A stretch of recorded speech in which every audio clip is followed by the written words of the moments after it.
So the other day, I was thinking to myself, isn't it kind of weird that every single time there's a ban list, every deck kind of gets nerfed the same way? They either lose a lot of consistency that makes them unappealing, or so much power that they become power crept by the new best deck.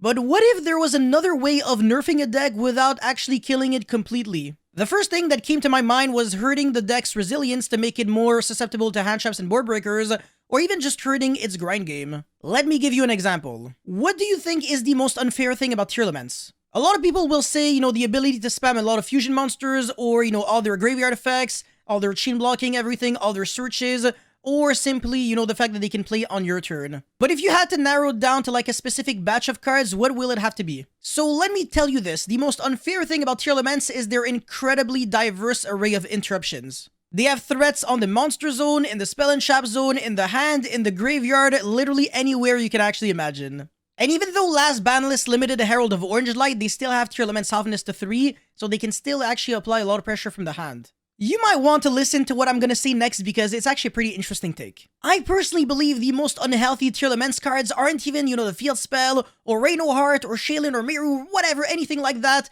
but actually other cards. As crazy as this may sound, I'm a firm believer that the most annoying Tearlaments cards out there are the trap cards. As I have said, being able to search 2 trap cards in the combo actually just grants them too much stability to the point where they have answers to everything, and again, it diversifies their array of interruptions so much that they really don't have to care about anything and they never get punished. So you want a Dark Ruler no more me? No problem, I still have 2 trap cards, a bunch of cards in the hand, and cards in the graveyard.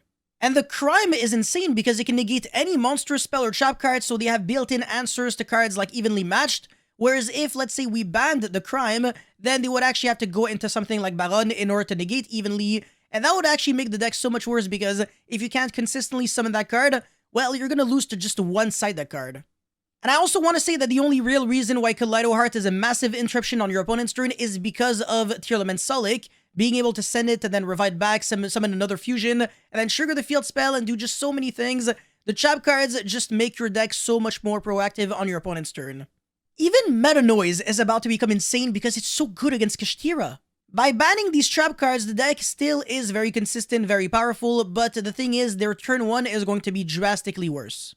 Like I said, now you're going to be able to go second, activate Dark Ruler, and it'll actually do something.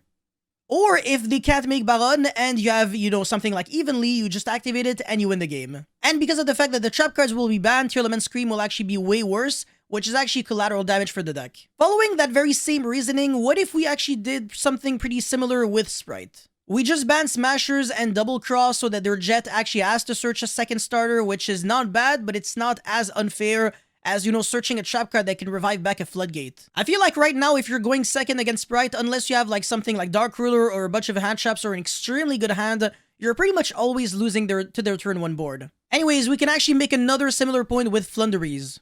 We keep the entire engine intact, but we actually ban Dreaming Town. That way, they don't lose consistency, and also their power level is pretty much the same. The only difference is that they can't really normal summon on your own turn unless you normal summon and trigger their field spell for them. The deck would still be pretty good, and Robina would still be a 3, and I guess you could argue that Shifter could actually stay there as well as the Windbearer statue, or you can just ban the Windbearer statue and keep everything else intact. Well, to be fair, the Windbearer statue has to get banned eventually because of the fact that Kashtira will be able to special summon it, but that's another story for another day. But yeah, like I said, the hits that I'm actually suggesting are very fair and reasonable because I'm only really making people lose 1 to 2 or maybe 3 cards in their deck, and I'm not really, nerfing them to death. I'm really just making them less unfair while still doing something.